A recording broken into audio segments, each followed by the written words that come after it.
नमस्कार साथियों, आपके अपने YouTube channel virtual learning academy पे आप सभी का स्वागत है। आज हम इस वीडियो में समझ रहे हैं कि एसएससी सीजीएल की एग्ज़ाम की पूरी डिटेल इन्फॉर्मेशन क्या है। तो ज़्यादा टाइम वेस्ट ना करते हुए हम आगे बढ़ते हैं। तो सबसे पहले हम देखते हैं क्या है इस वीडियो में।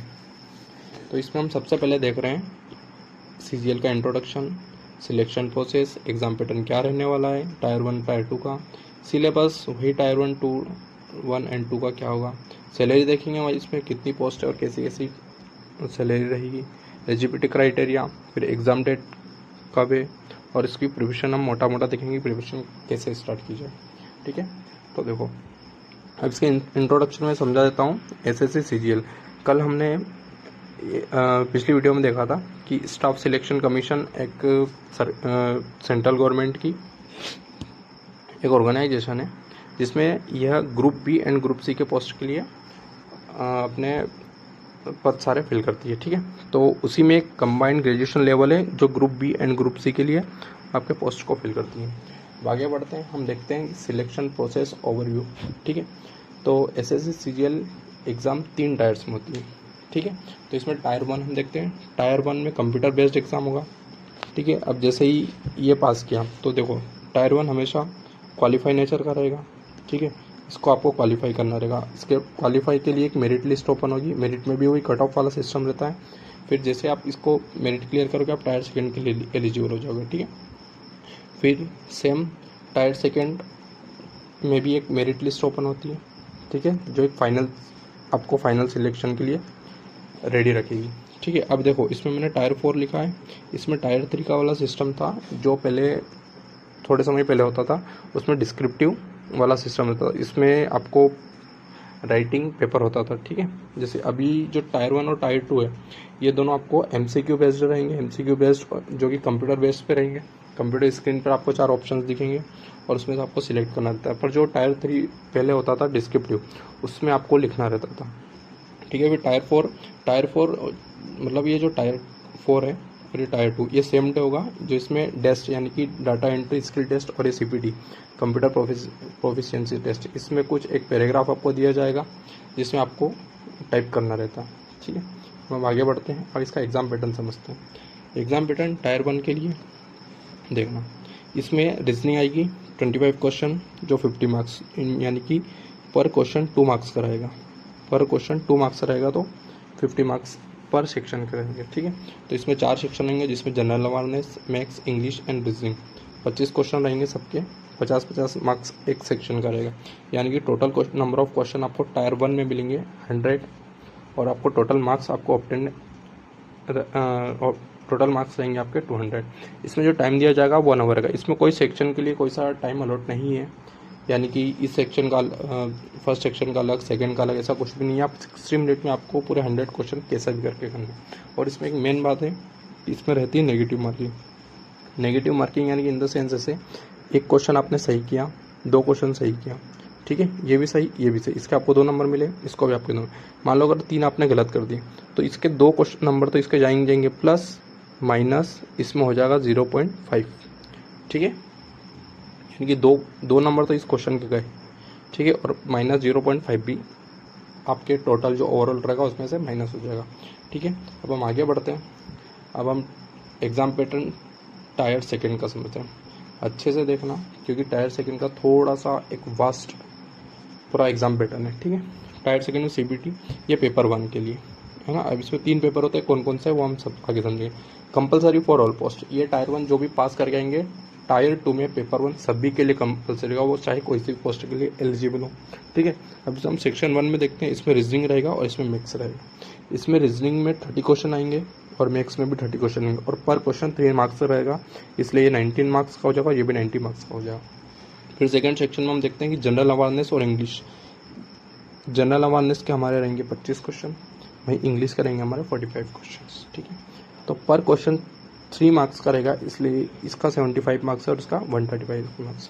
और ये जो सेक्शन 1 है सेक्शन 2 है, इसका हमको 120 मिनट्स यानी कि कुल मिला के हमको 2 घंटे दिए जाएंगे। टोटल नंबर ऑफ क्वेश्चन इसमें रहेंगे 130 और टोटल मार्क्स हमारे रहेंगे 390। ठीक है, अब ये 390 पे ही हमारे पेपर 1 की मेरिट बनती है।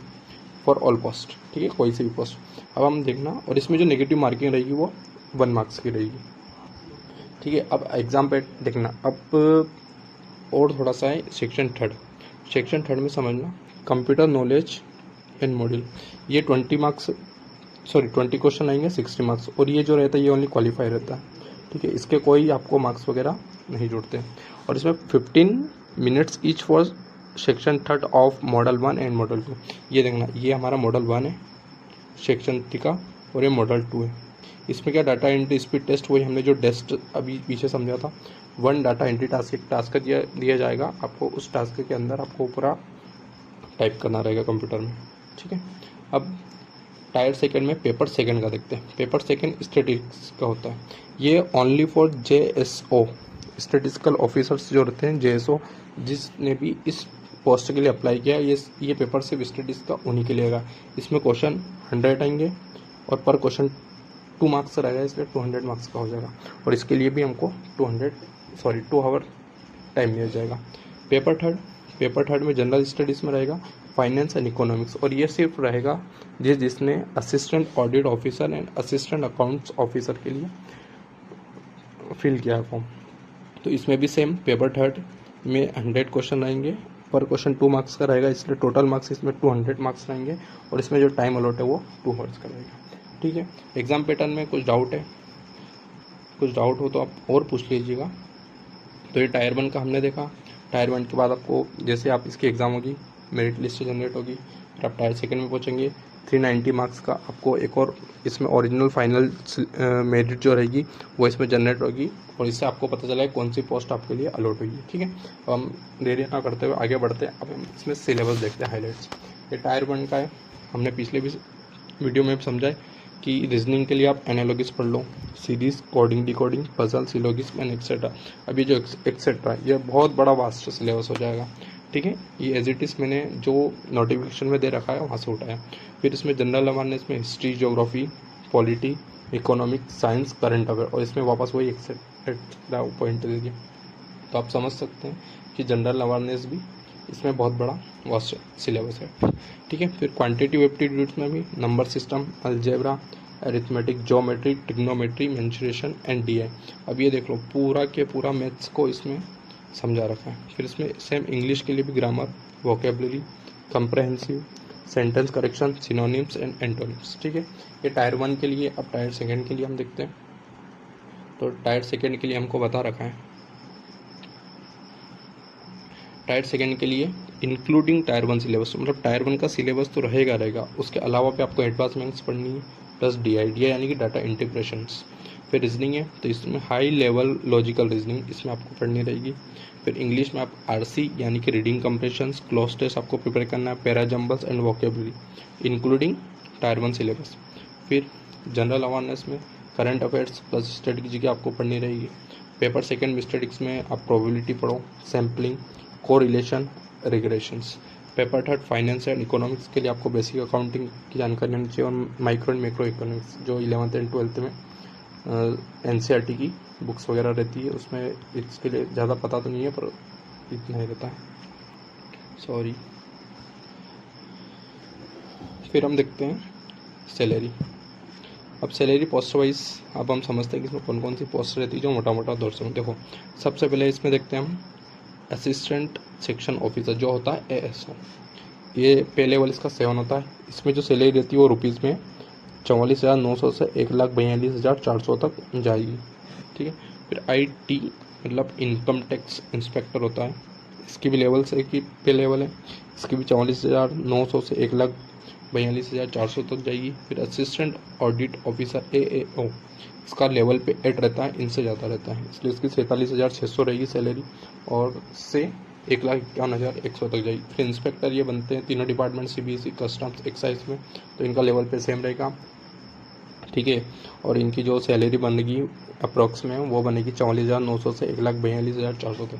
फिर रहता है JSO, जो हम देख के आए, जूनियर स्टेटिस्टिकल ऑफिसर्स, इनका लेवल पे 6 रहता है, 35,400 से 1,12,400 तक रहेगा। ऑडिटर, अकाउंटेंट, UDC, ठीक है। UDC यानी कि अपर डिवीज़न क्लर्क जो रहते हैं, उनका लेवल 5 रहता है, 29,200 से 92,300 तक रहेगा। ठीक है, फिर इसमें एडिशनल बेनिफिट्स आप समझ सकते हैं कि डी है, डी यानी कि डियरनेस अलाउंस, जो आप बोल सकते हैं महंगाई भत्ता, और HR है, home rent allowance, transport allowance, medical, pension, ये सब इसके अंदर फिर एडिशनल बेनिफिट्स है। ये तो सैलरी इन हैंड रहेगी आपको। ठीक है, फिर हम आगे बढ़ते हैं। अब एलिजिबिलिटी क्राइटेरिया क्या है इस एग्ज़ाम के लिए, तो आपको एज लिमिट में सबसे पहले ध्यान रखना है कि 18 से 32 साल होना चाहिए, और ये पोस्ट साइड वेरी करता है। ठीक है, मतलब अलग अलग पोस्ट के लिए अलग अलग रहेगी। फिर उसके साथ OBC SC ST के लिए छूट, यानी कि जो एज रिलैक्सेशन का मामला रहता है वो भी रहता है। क्वालिफिकेशन तो ग्रेजुएशन इन एनी डिसिप्लिन, मतलब ग्रेजुएट आपको होना है। और उसमें कुछ पोस्ट यानी कि हमने देखा जो पेपर सेकेंड और पेपर थर्ड में जो था, है ना, JSO, तो उसका इसमें बताया कुछ पोस्ट के लिए डिग्री जैसे कि स्टैटिक्स एंड कॉमर्स होना आपको कंपलसरी है। ठीक है, अब आगे बढ़ते हैं। एग्ज़ाम डेट, अब इसकी एग्ज़ाम डेट ईयर ऑफ 2025 की क्या रहेगी, तो वो है, मैंने एज इट इज़ नोटिफिकेशन में से उठा के ले रखा है। तो ये उसका एग्ज़ाम का नेम है कंबाइंड ग्रेजुएशन लेवल एग्जामिनेशन, जिसको हम शॉर्ट फॉर्म में CGLE भी कहते हैं। ठीक है, अब इसका टायर 1 का कंप्यूटर बेस्ड एग्ज़ाम रहेगा वो। हाँ, तो देखो अब ये एडवर्टाइजमेंट डेट है, मतलब इस दिन आपकी एडवर्टाइजमेंट आएगा और इस दिन से फॉर्म भरना स्टार्ट होंगे। और ये जो है वो लास्ट डेट है, लास्ट डेट फॉर्म का रहेगा। ठीक है, मतलब 9/6 यानी कि 9 जुलाई से आपके फॉर्म स्टार्ट होंगे, और 9 जून से स्टार्ट होंगे, और 4 जुलाई तक ये फॉर्म फिल किए जाएंगे। और उनकी जो ये एग्ज़ाम डेट है, ये एग्ज़ाम डेट किसकी है, तो ये एग्ज़ाम डेट है आपकी टायर 1 की। अभी टायर 2 की कोई डिसाइडेड नहीं रहती है। ठीक है, तो 13 अगस्त से 30 अगस्त, मतलब लगभग आपको 17 दिन आपकी एग्ज़ाम चलेगी टायर 1 की। ठीक, और इसमें एग्ज़ाम भी होती है, तो इसमें 3 शिफ्ट में पेपर होते हैं। 3 शिफ्ट, एक तो मॉर्निंग शिफ्ट होती है फर्स्ट, फिर सेकंड दोपहर में होती है, और 3 शाम, मतलब 3 शिफ्ट और 17, मतलब टोटल आपको 51 पेपर्स होंगे। 51 पेपर्स इन द सेंस ऐसे कि बहुत सारे कैंडिडेट्स रहते हैं पर उनका अलग अलग डे पेपर रहता है। ठीक है, अब मुद्दे की बात आती है कि सब तो देख लिया, अब इसकी प्रिपरेशन कैसे की जाए। तो देखो प्रिपरेशन के लिए कुछ भी नहीं है। प्रिपरेशन में देखो, एक तो 2 चीज़ें, एक तो जो जिसने अभी स्टार्ट कर रहा है, ठीक है, और एक वो जो रनर अप जिनको हम बोल सकते हैं। ठीक है, रनर अप वही जो रिपीटर है। ठीक है, जो रिपीटर है, रिपीटर को तो प्रिपरेशन कैसे करने का क्वेश्चन पैदा होता ही नहीं है, क्योंकि उनको पता है ऑलरेडी, और वो बहुत कुछ आगे करके आए, उनको कैसे क्या करना है उनको सब पता है। और जो स्टार्ट कर रहे हैं उनको मैं देखो मोटा मोटा समझा देता हूँ। ठीक है, कि आपको कैसे स्टार्ट करना है। ठीक है, तो देखो सबसे पहले हमको ये समझना है कि सिलेबस क्या है। ठीक है, तो सिलेबस की जो बात आती है हमारी, सिलेबस में हमको पता है कि 4 हमारे सब्जेक्ट हैं। 4 सब्जेक्ट में कौन कौन से, एक तो मैथ्स, एक रीजनिंग हो गया, एक इंग्लिश हो गया, और एक हो गया हमारा GS। ठीक है, अब ये जो चारों सब्जेक्ट है ये टायर 1 एंड टायर 2 के लिए सेम है, कोई भी बदलाव नहीं है, सिर्फ लेवल का बदलाव है। मतलब इसमें थोड़ा सा लेवल टायर 1 में कम रहेगा, टायर 2 में हल्का फुल्का बढ़ता है, इतना भी नहीं बढ़ता है। ठीक है ना, फिर हमको ये देखना है कि हम कितने पानी में इन द सेंस ऐसे कि हमारा जो 12th पास, अगर कोई पास आउट हुआ है, 12th पास आउट स्टूडेंट जो भी हुए हैं, उनको ये समझना है कि हमारा बैकग्राउंड क्या है। बैकग्राउंड इन द सेंस किसी का आर्ट्स हो सकता है, तो किसी का कॉमर्स हो सकता है, किसी का मैथ्स भी हो सकता है, तो किसी का बायो भी हो सकता है। अब देखो जिसका आर्ट्स है उसका GS बहुत अच्छा रहेगा, जिसका कॉमर्स है उसका कॉमर्स में देखो इंग्लिश भी अच्छा हो सकता है, GS भी अच्छा हो सकता है, मैथ्स भी हो सकता है, कुछ बोल नहीं सकते। मैथ्स वालों का ऑब्वियसली मैथ्स अच्छा रहेगा, रीजनिंग अच्छा रहेगा। बायो वाले के लिए साइंस का बैकग्राउंड थोड़ा ठीक ठाक रहेगा, जिसको हम GS में ही अंदर डाल सकते हैं। ठीक है, तो ये मोटा मोटा ऐसा है कि आपको 12th पास आउट जो भी ये वीडियो देख रहे हैं उनके लिए मैं यही कहना चाहूँगा, सबसे पहले आपको बेस देखना है आपका।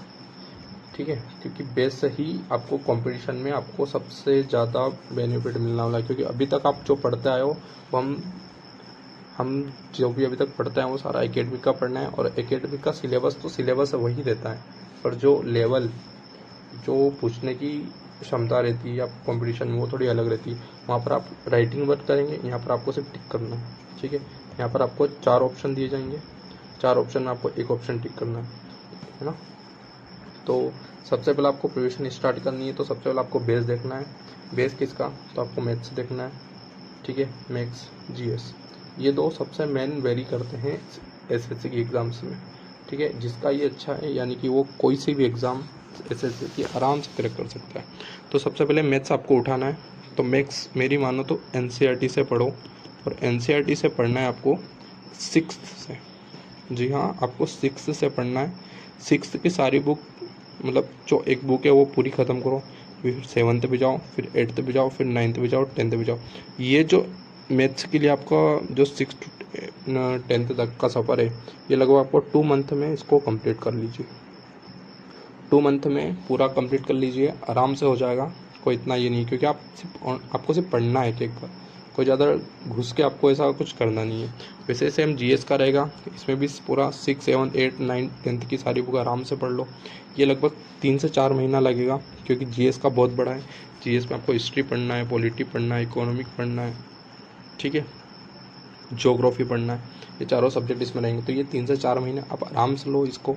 सबसे पहले आप बेस बनाओ, और साथ में इनके पीवाईक्यूज़ देखो, पीवाईक्यूज़ देखो, ताकि आपको पता चलेगा, आपको एक चीज़ का आकलन होगा कि हमको पढ़ना किस वे में है और क्या पढ़ना है, ठीक है। मतलब क्वेश्चंस कैसे पूछते हैं, जैसे मैथ्स के क्वेश्चन, मैथ्स के पीवाईक्यूज़ देखो आप नहीं सीजीएल की अगर मान लो प्रिपरेशन भी कर रहे हो, तो इससे छोटी एग्जाम्स जैसे सीएचएसएल हो गई, एमटीएस हो गई, इनके क्वेश्चन पेपर को एक बार आप नज़र मार लेना, तो आपको पता चल जाएगी किस लेवल के और कैसे क्वेश्चंस पूछते हैं।